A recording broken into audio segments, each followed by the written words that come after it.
Hello guys, I am Manish Yadav. I have come with some topics of the community related problems. ठीक है, I tell about major health problems in India. India के अंदर कौन कौन से अपनी majorly health problems होती हैं उनके बारे में देखते हैं। ठीक है, पहले इसका थोड़ा सा इंट्रोडक्शन देख लेते हैं। इसके इंट्रोडक्शन में क्या आता है, every country has its own health problems. इनकी प्रत्येक कंट्री अपनी खुद की प्रॉब्लम रखती है, डिपेंडिंग ऑन, जो किसके ऊपर डिपेंड होती है, लिविंग स्टैंडर्ड यानी रहने के स्तर के आधार पर, साइज ऑफ पॉपुलेशंस के आधार पर, अपनी जोग्राफिकल लोकेशंस के आधार पर। ठीक है, उसके बाद देखते हैं India is a west country. India क्या होती है, एक वेस्ट कंट्री होती है विद लार्ज पॉपुलेशन, जिसके अंदर विद किसके साथ, एक बहुत ही बड़ी जनसंख्या के साथ, एंड इसमें बहुत ही ज़्यादा हेल्थ प्रॉब्लम्स होती हैं।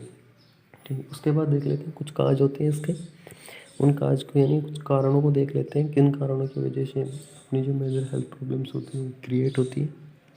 देखते हैं इसके अंदर पहला होता है एनवायरमेंटल काज, दूसरा होता है सोशल इकोनॉमिकल काज। ठीक, ये दोनों ही काज रेस्पॉन्सिबल होते हैं अपनी जो मेजर हेल्थ प्रॉब्लम्स होती हैं उनको क्रिएट करने के लिए। ठीक है, पहला देख लेते हैं एनवायरमेंटल काज।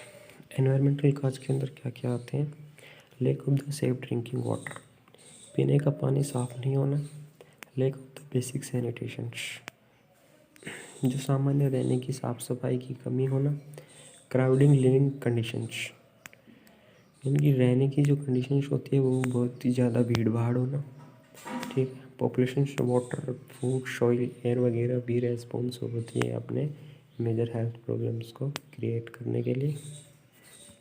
उसके बाद अपना दूसरा काज देख लेते हैं सोशल इकोनॉमिक काज। सोशल इकोनॉमिकल काज के अंदर क्या क्या आता है, पहली चीज़ आती है इलिट्रेसी। इलिट्रेसी मतलब होती है साक्षरता।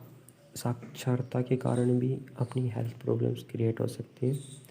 पॉवर्टी यानी गरीबी, गरीबी एक इम्पोर्टेंट चीज़ होती है हेल्थ प्रॉब्लम्स को क्रिएट करने के लिए, क्योंकि अगर पॉवर्टी यानी गरीबी होगी तो हम अपनी जो भी हेल्थ प्रॉब्लम्स क्रिएट होंगी उनको हम उनका ट्रीटमेंट नहीं करा पाएंगे अच्छे से।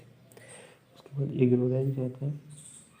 इग्नोरेंस भी एक रेस्पॉन्सिबल होता है हमारी हेल्थ प्रॉब्लम्स को क्रिएट करने के लिए।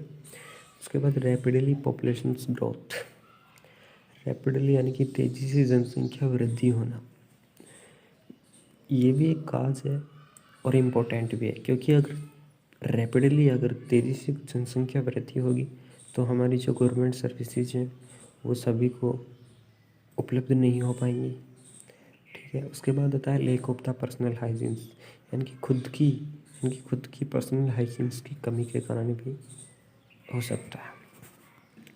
ठीक है, उसके बाद देख लेते हैं कुछ अदर कारण होते हैं कुछ अदर्स कारण होते हैं जिनकी वजह से हमारी हेल्थ प्रॉब्लम्स क्रिएट हो सकती हैं, जैसे uniquely development of the health care service, यानी कि हेल्थ केयर सर्विस का क्या होना, यूनिक यानी कि अच्छा विकास ना होने के कारण। ठीक है, उसके बाद इनएडुकेट PHC, इनएडुकेट मतलब अपर्याप्त, PHC यानी प्राइमरी हेल्थ केयर सर्विसेज, इनकी अपर्याप्त प्राइमरी हेल्थ केयर सर्विस का उपलब्ध होना।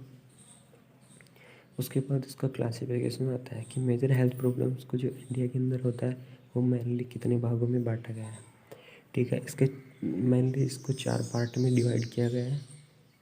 पहला पार्ट होता है कम्युनिकेबल डिजीज़ प्रॉब्लम्स, इनकी कम्युनिटी के अंदर जो भी प्रॉब्लम्स क्रिएट होती हैं उनको हम कम्युनिकेबल डिजीज़ प्रॉब्लम्स के अंदर रखते हैं।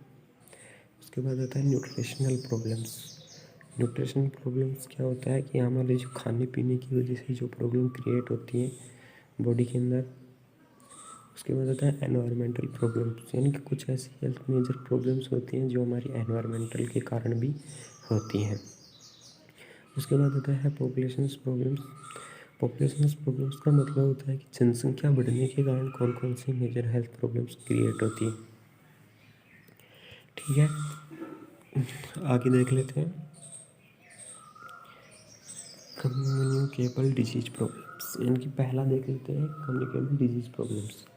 कम्युनिकेबल डिजीज प्रॉब्लम्स कौन कौन सी होती हैं, पहली चीज़ आती है मलेरिया। ठीक, मलेरिया एक कम्युनिकेबल डिजीज प्रॉब्लम्स है। ट्यूबरक्लोसिस हो गया, ट्यूबरक्लोसिस भी कम्युनिकेबल डिजीज़ है। डायरियल डिजीज़ हो गई। डायरियल डिजीज़ मेनली क्या होता है, अपने खान पान की वजह से या फिर जो अपन पानी पीते हैं वो गंदा पीते हैं, ठीक है, साफ़ पानी नहीं पीते हैं, इनके कारण वजह से मेनली डायरियल डिजीज़ होती है। Acute respiratory disease, communicable disease के अंदर एक एक्यूट रेस्पिरेटरी डिजीज़ को भी ऐड किया गया है। उसके बाद आता है लेप्रोसी। लेप्रोसी एक कम्युनिकेबल डिजीज़ है जो मेनली स्किन डिजीज़ होती है। उसके बाद आता है फिलेरिया। फिलेरिया भी एक डिजीज़ प्रॉब्लम्स होती है, ठीक है। उसके बाद आता है अदर्स, यानी कुछ अदर्स कम्युनिकेबल डिजीज़ होती हैं जिनके कारण अपनी मेजर हेल्थ प्रॉब्लम्स क्रिएट होती है। पहली चीज़ आती है मेनिंजाइटिस, ठीक है, मेनिंजाइटिस होती है। दूसरी वायरल हेपेटाइटिस होती है। तीसरी जापानीज़ एन्सेफेलाइटिस होती है, ठीक है। चौथी आती है एनफ्रिक फीवर होते हैं। और पांचवी आती है हेलमिंथिक इन्फेक्शन। हेलमिंथिक इन्फेक्शंस का मतलब क्या होता है? Helminthic infections